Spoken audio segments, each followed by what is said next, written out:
Hi everyone, here we've got HAFURY Note 10 and let me show you how to enable developer options on this device. So first of all we have to find and open the settings. Then let's scroll down to the very bottom and choose System, click on Advanced and now tap on About Phone. Now we have to scroll down again and find a build number.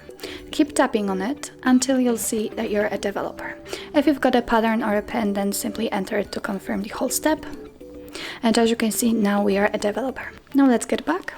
And here we've got developer options, so let's tap on it. And as you can see here, we've got a lot of advanced options which we can customize. We can, for example, show visual feedback for tabs or show service updates. In order to turn on the option, simply tap on the switcher on it. And as you can see, it is immediately activated. In order to turn it off, just tap on it again.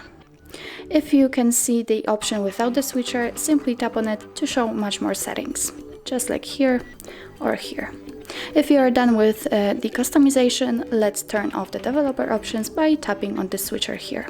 As you can see, they are off. Let's get back and they disappears from the settings. In order to get back and customize them again, let's go to the build number step. So that's all. This is how to enable developer options in your HAFURY Note 10. Thank you so much for watching, and if you find that this video was helpful, please hit the subscribe button and leave the thumbs up.